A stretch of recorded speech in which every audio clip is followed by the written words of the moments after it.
Hi everyone, एक बार फिर आपको खुश आमदीद कहता हूं अपने चैनल सईद दीदी इंग्लिश पे। अगर आप सीखना चाहते हैं इंग्लिश बोलचाल तो आपने इन पॉइंट्स को लाजमी क्लियर कर लेना है। इसके बाद आप कहीं से भी अगर इंग्लिश कोर्स करेंगे तो with in a very short time आप अच्छे से इंग्लिश बोलना सीख जाएंगे।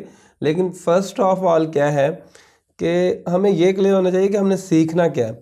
तो अगर आपको ये क्लियर करना है कि आपको सीखना क्या है तो आपको उससे पहले ये क्लियर होना चाहिए कि आपने हासिल क्या करना है। मतलब अगर आपको ऐसा क्या करना आ जाए जिसके बाद आप ये कह सकें कि मुझे इंग्लिश अच्छे से बोलनी आती है, तो उसके लिए एक बहुत ही ज़बरदस्त सेंटेंस है कि using the right word at the right time to express our thoughts rightly define our language competence. मतलब सही वक्त पे सही अल्फाज को इस्तेमाल करके अपने ख्यालात का अगर आपको सही से इजहार करना आ गया ना, तो उसका मतलब है कि आपको इंग्लिश बोलना आती है। तो अब ये काम सीखने के लिए कि आप सही वक्त पे सही अल्फाज का इस्तेमाल करके सही तरीके से अपने ख्यालात का इजहार कर दें, तो आपको क्या करना पड़ेगा, 5 मेन पॉइंट्स पे काम करना पड़ेगा। सबसे पहले है और सबसे इम्पोर्टेंट जो है स्टार्ट स्पीकिंग, उसके बाद है कॉन्फिडेंस, उसके बाद है वोकैबुलरी, उसके बाद है ग्रामर और उसके बाद है overcoming your fear of failure. तो अब हम इनको देख लेते हैं वन बाय वन। सबसे पहले है start speaking English as much as possible. तो अगर आप इंग्लिश बोलचाल सीखना चाहते हैं उसके लिए सबसे पहला और इम्पोर्टेंट काम आपने करना है ना, वो यही है कि आपने इंग्लिश बोलना शुरू कर देनी है। आप इस मौजू पे जितनी मर्ज़ी वीडियो देख लें, जितने मर्ज़ी एडवाइस नसीहतें सुन लें, उन सब का लुबे लबाब, उन सब का नतीजा खुलासा समरी यही होगी कि अगर आप इंग्लिश बोलचाल सीखना चाहते हैं तो आपको बोलना पड़ेगा। और जितना ज़्यादा आप बोलेंगे उतनी ज़्यादा आप इंग्लिश सीख सकेंगे। इसके अलावा इसका कोई शॉर्टकट नहीं है। इंग्लिश बोलचाल सीखने के लिए इससे बेहतर, इससे इम्पोर्टेंट, इससे मुफीद, इससे फ़ायदे वाला कोई भी असूल नहीं है।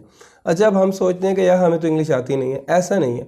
आप किसी भी क्लास में है ना, आपको अच्छी खासी वोकैबुलरी आती है, आपको कुछ ना कुछ ग्रामर का पता है, आपको जितना पता है टूटी फूटी बोल लें, आधी इंग्लिश आधी उर्दू बोल लें, लेकिन बोलें सही। तो सबसे पहले यही होगा कि स्टार्ट स्पीकिंग इंग्लिश। और इसके लिए ना मुख्तलिफ तरीके भी हैं, बहुत सारी वेबसाइट्स हैं, ऑनलाइन एप्लीकेशंस हैं, इसके अलावा ट्यूटर भी दस्तियाब होते हैं जिनसे आप कुछ पैसे दे के उनके साथ इंग्लिश बोलते हैं, फिर वो आपको बताते भी हैं कि आपकी कहाँ पे कमज़ोरी हैं। तो बहुत अच्छा तरीका है। तो इसके बारे में हम डिटेल में बाद में बात करेंगे। अभी यही है कि अगर आप किसी के साथ अच्छे से इंग्लिश बोलना चाहते हैं या इंग्लिश बोलचाल को अच्छे से सीखना चाहते हैं तो सबसे पहला काम आपने क्या करना है, बोलना है। उसके बाद हम बात करते हैं जनाब कॉन्फिडेंस की। To speak confidently you need to practise. अगर आप रोज़ाना की बुनियाद पे प्रैक्टिस करेंगे, रेगुलरली प्रैक्टिस करेंगे, तो ये आपका कॉन्फिडेंस बढ़ाएगी, क्योंकि आपके रिसोर्सेज बढ़ेंगे, आपकी वोकैबुलरी बढ़ेगी, आपका नॉलेज बढ़ेगा। तो आप में कॉन्फिडेंस डेवलप होगा कि हाँ, मुझे बोलनी आती है और मैं अच्छे से बोल सकता हूँ और मेरे पास इन अल्फाज का ज़ख़ीरा और ये चीज़ें मुझे बहुत क्लियर हैं। ठीक है, तो जितना ज़्यादा आप रेगुलरली प्रैक्टिस करेंगे उतना ज़्यादा आपको कॉन्फिडेंस बिल्ड होगा। लेकिन इसके लिए आपने एक बात का लाजमी ख्याल रखना है, इसको छोटे छोटे स्टेप में डिवाइड कर देना है और वन बाय वन चीज़ों को सीखना है। और ये मैं अब आपको अगली स्लाइड में मज़ीद क्लियर करता हूँ। तो उसके लिए क्या है कि use resources made for your level. सबसे जो इम्पोर्टेंट चीज़ है ना, वो ये है कि आपने जो मवाद यूज़ करना है, जो डाटा इस्तेमाल करना है, जहाँ से स्टडी करना है, वो चीज़ें हो जो आपके लेवल की बनी है।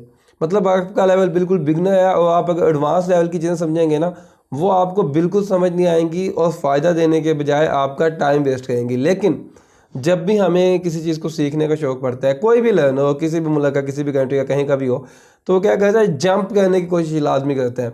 तो हम क्या करेंगे, एकदम एडवांस लेवल पे जाने की कोशिश करेंगे। जैसे आपने कन्फू फू देखा होगा ना, उसके अंदर फाइट होती है, तो जितनी स्पीड से फाइट कर रहे होते हैं, अगर आप उसको देख के सीखना चाहेंगे बहुत ज़्यादा टाइम लेंगे।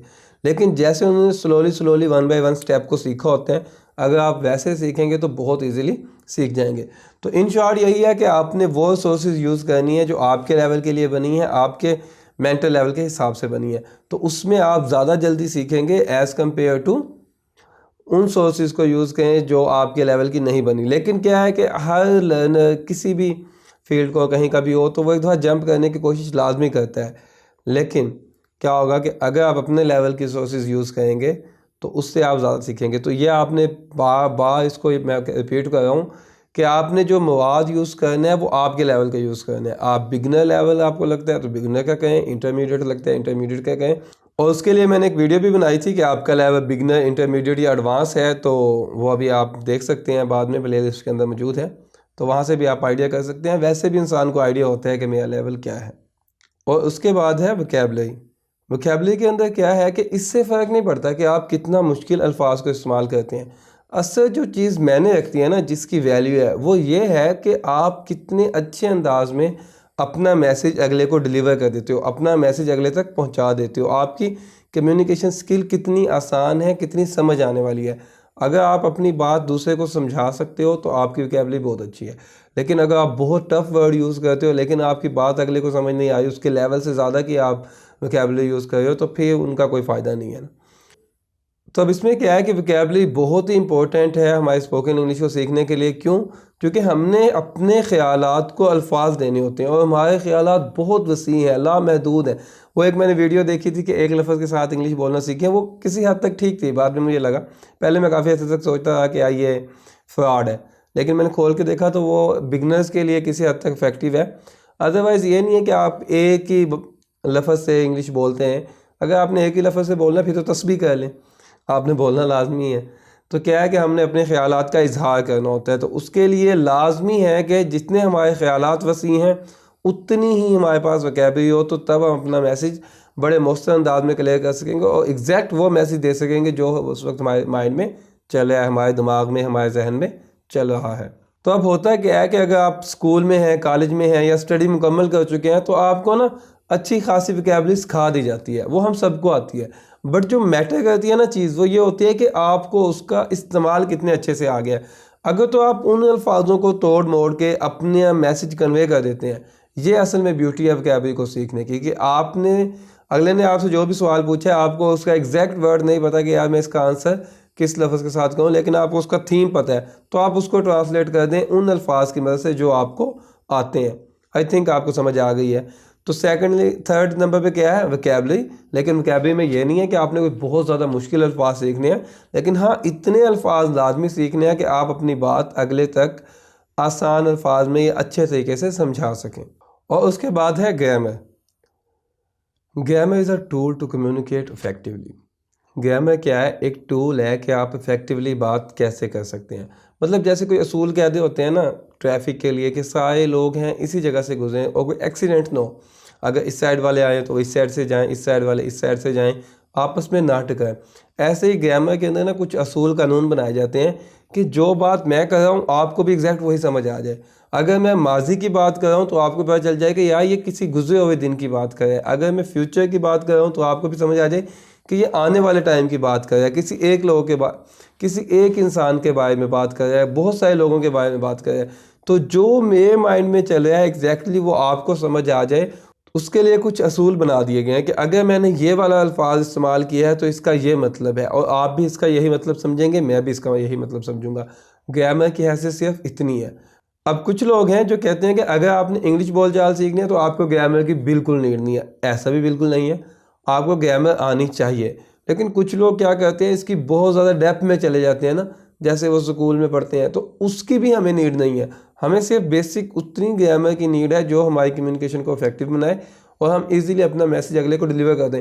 वो ग्रामर का पार्ट जो मेजोरिटी ऑफ लोगों को आता ही नहीं है। जैसे अब हम उर्दू स्पीकिंग है, कोई हिंदी स्पीकिंग है, बंगाली है, तो उसको अपनी लैंग्वेज की कितनी ग्रामर आती है, लेकिन वो बोल लेते हैं ना। तो यही चीज़ है कि इतनी ग्रामर आप सीख लें कि आप बोल सकें, ठीक है। वो ग्रामर जो बाकियों को भी नहीं आती उसका क्या फ़ायदा? अगर आप सीख भी लें, मुझे पता लग जाए कि यहाँ दी लगाना है, यहाँ दा लगाना है, अगले को फ़र्क ही नहीं पड़ेगा। उसको डिफरेंस का पता ही नहीं है कहाँ पे दी लगना है, कहाँ पे दा लगना है। वो कहेगा जहाँ पे भी है ठीक है। समझ आई है बात की?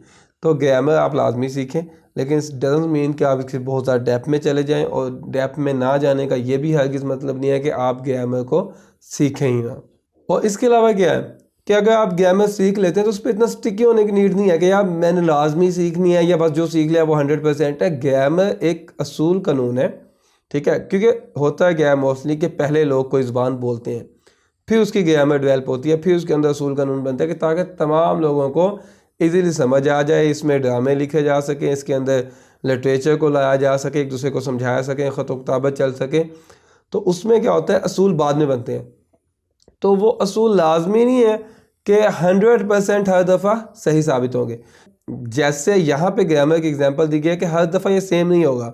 जैसे ईड है, इसको एड भी पढ़ते हैं, ईड भी पढ़ते हैं। क्यों पढ़ते हैं? अब हालांकि सेम वर्ड है, अगर पास्ट में यूज़ कर रहे हैं तो फिर चेंज है, प्रेजेंट में कर रहे हैं तो चेंज है। ऐसे जो माउस है उसकी जो जमे है प्लूरल फॉर्म है वो है माइक, और हाउस की है हाउसेस, तो ये क्यों है? सेम पैटर्न है दोनों अल्फाज में। तो ये कुछ असूलों के अंदर इनहराफ भी होता है, तो इसके अब स्टिकी होने की नीड नहीं है, और हम बाद में डिटेल में डिस्कस भी करेंगे कि ऐसा क्यों है। लेकिन आपको अब समझ आ गई कि ग्रामर सीखनी है, लेकिन उतनी नहीं सीखनी कि जैसे बंदा स्कूल में या कॉलेज में सीखता है कि बोर्ड डेप में चला जाए, हमने कोई पेपर अटैम्प्ट नहीं करना। हमने सिर्फ बोलचाल सीखनी है, तो उसके अंदर जितनी हमें रिक्वायर्ड है वो सीखेंगे। और मेरी कोशिश यही होगी कि बोल चाल के अंदर आपको जो जो भी चीज़ें सीखनी है इंग्लिश की, वो मैं यहाँ पे अपलोड कर दूँ। उसके बाद है जी सबसे important cheese, fair of failure, overcoming your fear of failure. ये बहुत कॉमन है, बहुत कॉमन है, इवन के मेरे साथ भी था। अब मुझे क्या था, मुझे चैनल बनाया, अब वीडियो को ना मैं एक हाई लेवल पे लेके जाना चाह रहा था, और उसके लिए मैंने कहा जी अभी टाइम नहीं है, प्रैक्टिस करूँगा, ये करूँगा, वो करूँगा। अब मुझे था कि यार मेरे चैनल मोनेटाइज के करीब है, तो मुझे 2-4 वीडियो अपनी फेस वाली डाल के इसको मोनेटाइज करवाना चाहिए। तो उसमें भी ये था कि यह फजूल भी नहीं होनी चाहिए। तो जो टॉपिक्स मैंने पढ़ाने थे वो बहुत इंपॉर्टेंट थे, तो मैं सोचा था नहीं पहले मैं परफेक्शन लाता हूँ खुद के अंदर, फिर इनको डिलीवर करूँगा। उसमें करते करते क्या हुआ, मैं पहले से भी ज़ीरो होने लगा था। आज मैंने सोचा नहीं, 2-4 वीडियो बनाओ, मोनेटाइजेशन के लिए अप्लाई भी कर दो और अपना मैसेज डिलीवर भी कर दो। हाँ, अगर इस पर अच्छा रिस्पॉन्स आता है फिर दोबारा प्रैक्टिस कर लेना और अच्छे से ही अपलोड कर देना। या जैसे मैंने प्लान किया हुआ है कि लाइव सेशन करूँगा, ख़ासतौर पे अपने जो यूके के फ्रेंड हैं या यूएसए के हैं उनके साथ, क्योंकि मेरा जो एक्सेंट है वो बिल्कुल अच्छा नहीं है, मैंने कभी उस पर वर्क नहीं किया, ना ज़्यादा वोकैबुलरी पे वर्क किया है। तो मैं चाहता हूँ कि आप जब सुने इंग्लिश तो उन्हीं की ज़ुबानी सुने जिनके एक्सेंट अच्छा है, और इसीलिए मेरी कोशिश होगी कि मैं अपने लेक्चर्स में ज़्यादा इंग्लिश ना बोलूँ। बहरहाल बात करें हम फेयर ऑफ फेलियर की, तो ये हर इंसान को होता है, हर स्टेज पे होता है। लेकिन अगर तो ये फेयर ऑफ फेलियर आपको बेहतर बनाता है, जैसे मुझे था कि यार मुझे मज़ीद परफेक्शन लानी चाहिए और फिर काम करना चाहिए, और मैं लेके भी आया, बहुत सारी चीज़ों में लेके भी आया हूँ, तो फिर तो बेहतर है। लेकिन अगर आपको लगता है कि ये आपको मज़ीद डल कर, जैसे अब मुझे कुछ दिनों से लगने लगा था, फिर आप क्या कहें, जैसा भी है बस कर दें। तो मुझे भी यही था कि यार अब क्या है कि बस मुझे रिकॉर्ड करनी है जैसी भी वीडियो। तो आज मैं आया हूँ ड्यूटी के बाद, मैंने थोड़ा सा रिलैक्स किया है जुमा शुमा पढ़ के, और उसके बाद मैं बैठ गया हूँ कि बस आज वीडियो बनानी ही बनानी, और इंशाल्लाह कल तक अपलोड कर दूँगा। तो अगर तो भाई ये आपको मोटिवेट करता है ख़ुद को इम्प्रूव करने के लिए, बहुत अच्छी चीज़ है, इसके साथ कंटिन्यू करें। लेकिन अगर ये आपको रोकता है आगे बढ़ने के लिए, और आप जितना कर सकते हैं उतना भी आपको परफॉर्म नहीं करने देता, तब निहायत ही गंदी चीज़ है, और सबसे पहले इससे जान छिड़वाएं। तो ये क्या होता है, ये आपके अपने ख्याल होते हैं, या मैं कैसा लगूंगा, नहीं नहीं ये नहीं है वो नहीं है। ऑब्वियसली मैंने बहुत सारे यूट्यूबर्स को देखा, तो मैंने कहा नहीं यार ऐसी वीडियोस कभी नहीं बनाऊंगा। फिर जब मैंने बनाना शुरू किया ना, मुझे लगा यार ऐसी बनाना ही बहुत मुश्किल है, ठीक है। और अब मैं आपको बता दूंगा कि मेरे पास अच्छा सेटअप था, सब कुछ था, फिर भी मैं बैठा हूँ कि नहीं। और बहुत सारे लोग हैं बड़े नॉर्मल से, मैं ये नहीं कहता कि उन्होंने एफर्ट नहीं की, उन्होंने अपने सोर्सेज में रह के एफर्ट की, लेकिन उनके चैनल भी चल रहे हैं। तो आपने क्या करना है, अगर तो वो आपको रोक है, ये हमारे ख्याल होते हैं ना कि लोग क्या कहेंगे। कोई भी लोग है, कोई भी इंसान है, जितना मर्जी ज़हीन है, जितना मर्जी खूबसूरत है, जितना मर्जी अच्छा बोलता है, जितना मर्जी उसका सेटअप स्टूडियो कुछ भी अच्छा है, उसको डिसलाइक करने वाले भी लाजमी होंगे। क्या रेशो कम ज़्यादा होती है। तो जब आपको लगे कि लोग जेन्युइनली आपको डिसलाइक कर रहे हैं, तो उनको स्टडी करें, उनसे डिस्कस करें और वो चीज़ें इंप्रूव करने की कोशिश करें। अदरवाइज़ एक सर्टेन अमाउंट तो रहेगी, हर बंदे को हर बंदा पसंद नहीं आता, तो उसको आपने इग्नोर करना है। ये सिर्फ हमारा ख्याल होता है कि नहीं यार मैं अच्छा नहीं लगूंगा तो क्या हो जाएगा, कोई नहीं, कमेंट्स आएंगे, ब्लॉक कर देना, डिलीट कर देना, डेट्स ऑल, ठीक हो गया। तो जी अब आ गया वो टॉपिक जिसमें मैंने कभी मेहनत नहीं की, आपको भी कुछ वैसे समझाना चाहो, और ये नहीं कि भाई मुझे प्रोनाउंसिएशन अच्छी से नहीं आती तो आपको भी कह रहा हूँ कि ना सीखें। एक्चुअली में होता ही ऐसी है। इस पर बहुत सारे कॉमेडियन की भी वीडियोस आई हुई हैं कि जी जब ब्रिटिश वाले इंग्लिश बोलते थे तो अमेरिकन वालों ने कहा हम तो ऐसे बोलते हैं, हम तो ऐसे ही बोलेंगे, वहाँ से अमेरिकन इंग्लिश याद होगी, तो अब इंडियन में जो है मतलब पाकिस्तान, बांग्लादेश, इंडियन, तो ये अपने एक्सेंट के लिहाज से क्यों नहीं कहा। तो ये मुतारिफ हो भी चुके हैं किसी हद तक। आप देखेंगे ना जो आर्टिफिशियल इंटेलिजेंस के सॉफ्टवेयर हैं उसके अंदर इंडियन इंग्लिश है, और उनका प्योरली इंडियन वाला एक्सेंट है, हमारे वाला एक्सेंट है, because they know that we have to speak in this way, we don't know how to speak in USA accent और ब्रिटिश, बिकॉज वी क्या बस बहुत है इतनी इंग्लिश, है ना, ठीक है। मसला क्या है कि हम पाकिस्तान में पले बड़े हैं, हम बोलते हैं पंजाबी, रांगड़ी, सराइकी, उर्दू, उर्दू भी गलत वाली, सही वाले तो बोलते ही नहीं है ना। तो अब हमें एकदम से अंग्रेज़ बनने के लिए तो भाई सदियाँ चाहिए। तो आपने क्या करना है, अपना मैसेज डिलीवर करना है। बट ये मैटर करता है कि आपकी सीट कौन सी है, ठीक है। अगर आप हैं इंग्लिश लैंग्वेज के ट्रांसलेटर, अगर है आप हैं कोई बहुत कोऑपरेटिव लेवल के ऑफिसर, तब मतलब बड़ा ना अजीब सा लगता है। जैसे बहुत दफ़ा होता है कि हमारे जो बहुत सारे लीडर हैं वो यूनाइटेड नेशन में जाके अच्छे से नहीं बोल सकते, तो वहाँ पे थोड़ी शर्मिंदगी होती है कि यार या तो आप बोलते ही ना, आप अपनी लैंग्वेज में बोलते, उर्दू बोलते, ठीक है, हिंदी बोलते, पंजाबी बोलते, what ever you can speak, English नहीं निकले थे भाई साहब दफ़ा कर। तो या तो आप बोलते ही ना, जो आप अच्छे से बोल सकते हैं वही ज़ुबान बोलते हैं। लेकिन अगर आप बोलने लगे हैं फिर अच्छे से बोलते हैं, ठीक है। तो अगर आपका इतना बड़ा लेवल है और आप किसी जगह बड़ी नुमाइंदगी करने गए हुए हैं या आपकी मतलब पोस्ट भी वही वाली है, तो फिर तो आपको प्रोनाउंसिएशन पे ध्यान भी देना चाहिए और आपको एक्सेंट भी अपनाना चाहिए। अदरवाइज प्रोनाउंसिएशन का क्या मतलब है, working on your pronunciation is helpful for few reason, we all need to be understood. इस बात पे गौर कीजिएगा। And pronunciation practice help us speak with clarity. क्या है कि जब भी कोई इंसान बोलता है ना, वो किस लिए बोलता है कि अगले को उसकी समझ आ जाए। समटाइम हम नहीं भी समझाना चाह रहे होते, वो अलग है, बट मोस्टली हम इसीलिए बोलते हैं कि अगले को समझ आ जाए। हालांकि मैं बहुत तेज़ बोलता हूँ, मोस्टली समझ नहीं आती। आज भी उम्मीद है वीडियो में ऐसा ही हुआ कि मैं बहुत सारी जगहों पे बहुत तेज़ बोल गया हूँ, लेकिन मुझे क्या है, मैंने आपको पहले बता दिया, मुझे आज की वीडियो आज ही वाइंड अप करनी है। So sorry for this very low quality, but इंशाल्लाह will improve in next time. और मैं इसको ज़्यादा पब्लिश मतलब ज़्यादा इसकी पब्लिसिटी भी नहीं करूँगा, ज़्यादा व्यूज़ भी ना आए, बस गोए देखें और मोनेटाइज हो, उसके बाद देखते हैं। तो हम सब क्या चाहते हैं कि जब भी हम बोलें अगले को हमारी समझ आ जाए, बल्कि लड़कियां तो ये चाहती हैं कि वो ना भी बोले तो अगले को समझ आ जाए। समटाइम हम भी चाह रहे होते हैं कि हमारे अंदर वाली फीलिंग्स भी निकल के आ जाए। उसके लिए हम पोइट्री का सहारा भी लेते हैं कि अगले को वो जो दर्द की शिद्दत मैं महसूस कर रहा हूँ ना, उसके फ़ोन में भी उसी अमाउंट में ट्रांसफ़र हो। तो उन सब के लिए लाजमी है कि आपको अगले को कम से कम आपके अल्फाज तो समझ आए, मेरी तरह ना बोलिएगा, ठीक है। तो उसके लिए प्रोनाउंसिएशन सीखने के लिए सिर्फ आपको यह है कि एक्सेंट अडॉप्ट करना लाजमी नहीं है, और इसके अंदर लिखा हुआ है कि आपको अपना एक्सेंट छोड़ना भी नहीं है। वो बहुत ज़्यादा फ्रस्ट्रेटिंग हो जाएगा। और जिन लोगों का एक्सेंट बिल्कुल चेंज है, वो जब वो वाला एक्सेंट अपनाना चाहते हैं ना अंग्रेज़ों वाला, तो उनके तो जबड़े भी दुखने लग जाते हैं। तो उसकी आपको बिल्कुल नीड नहीं है। हाँ, सिंपली आपके लफ्ज़ क्लियर होने चाहिए और अगले को समझ आ जाए कि आपने क्या बोला है। लेकिन अगर आपकी पोस्ट बहुत अच्छी है और आप एक इंग्लिश के बहुत अच्छे रिप्रेजेंटेटिव हैं, जैसे कि मैं इस वक्त बनना चाह रहा हूँ, मुझे भी मेहनत करनी चाहिए थी, बट मुझे वो वाला पोर्शन डिलीवर ही नहीं करना आप लोगों को जिसमें प्रोनाउंसिएशन चाहिए, इसलिए मुझे लगता है गुजारा हो जाएगा। तो फिर आपने क्या करना है कि सिर्फ आपके लफ्ज़ अगले को क्लियरली समझ आ जाए, डेट्स इनफ। आपको एक्सेंट पे ध्यान देने की नीड नहीं है। इसके बाद जो सबसे पहली चीज़ है, सबसे इंपॉर्टेंट है, वो ये है कि अपने आप को इंग्लिश के अंदर खबोद हो। ये नहीं है कि आप हफ्ते बाद 2 घंटे 3 घंटे पढ़ लो, नहीं, रेगुलरली पढ़ना है, डेली पढ़ना है, चाहे 10 मिनट पढ़ लो, वो बहुत ज़्यादा आपको फ़ायदा देंगे। मतलब आप 10 मिनट पढ़ लो, 10 मिनट बोल लो डेली, इससे आपकी इंग्लिश बहुत ज़्यादा इंप्रूव होगी एज़ कम्पेयर टू दिस कि आप हफ्ते बाद या महीने बाद ना 24 घंटे 12 घंटे 10 घंटे पढ़ लो या बोल लो। तो अब अगर हम इन तमाम चीज़ों को वाइंड अप करें ना, तो अब आपको याद रखना चलेगा क्या कि अगर आप इंग्लिश बोलना चाहते हैं तो उसके जो सबसे इम्पोर्टेंट काम है वो आपने बोलना है। उसके अलावा कोई शॉर्टकट नहीं है। Until unless you will not speak you can't speak ever, ठीक है। तो अगर आपने बोलना है तो आपको बोलना पड़ेगा, उसी लैंग्वेज में बोलना पड़ेगा, तब आप वो ज़ुबान सीख सकते हैं। उसके बाद था कॉन्फिडेंस। कॉन्फिडेंस के लिए वही है कि आपको प्रैक्टिस करनी पड़ेगी और अपने जो रिसोर्सेज हैं, वोकैबुलरी है, ग्रामर है, जिस किस्म का भी नॉलेज आपको रिक्वायर है उसको बढ़ाना पड़ेगा, तो आपका खुद ब खुद कॉन्फिडेंस डेवलप हो जाएगा। सेकेंडली आपको प्रैक्टिस करनी पड़ेगी। उसके लिए क्या कर सकते हैं, आप अपनी वॉइस रिकॉर्ड करके खुद भी सुन सकते हैं। आजकल तो बहुत सारी डिवाइसेज हैं हर बंदे के पास। उसके बाद है वोकैबुलरी। वोकैबुलरी के अंदर हमने सीखा था कि हमें मुश्किल अल्फाज सीखना लाजमी नहीं है, लेकिन इतने अल्फाज सीखना लाजमी है कि हम अपना मैसेज क्लियरली अगले को डिलीवर कर सकें। और उसके बाद है ग्रामर। ग्रामर में भी ऐसे है कि इसकी बहुत ज़्यादा डेप्थ में जाने की नीड नहीं है, पर यह भी नहीं कि बिल्कुल नहीं सीखनी, कुछ ना कुछ आपने लाजमी सीखनी है। उसके बाद है overcoming your fear of failure. उस पर अच्छे से बात हो चुकी है। चलिए जी, एक मसला तो हल हो गया। अब हमें यह तो पता चल गया कि हमने क्या सीखना है, लेकिन अब इसके बाद जो दूसरा मेन मसला है ना, वो ये है कि कहाँ से सीखना है। अब उसके लिए मैं कहूँगा कि जो भी भाई 2 मंथ का शॉर्ट कोर्स करना चाहते हैं, जिनके पास पैसे नहीं है, मतलब मेरी तरह मीडियम फैमिली से ताल्लुक़ रखते हैं, तो प्लीज़ ना कीजिएगा।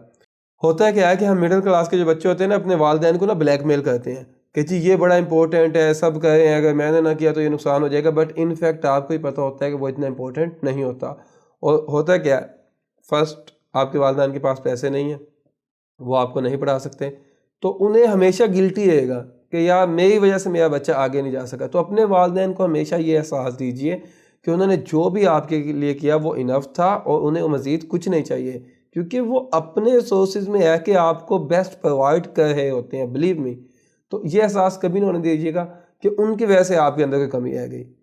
सेकेंडली क्या होता है कि उससे कमी शमी कोई भी नहीं आती, बट क्या होता है कि आप खुद नहीं सीखना चाह रहे होते हो, अपने दिल को भी झूठी तसल्ली देने के लिए ना आप ब्लेम डाल देते हो वालिदैन पे कि इन्होंने मुझे सिखाया नहीं इसलिए मैं गया नहीं। अदरवाइज अगर आप सीखना चाहें ना, बहुत सारे अल्टरनेटिव प्लेटफॉर्म मौजूद होते हैं जहाँ से आप फ्री ऑफ कॉस्ट सीख सकते हैं।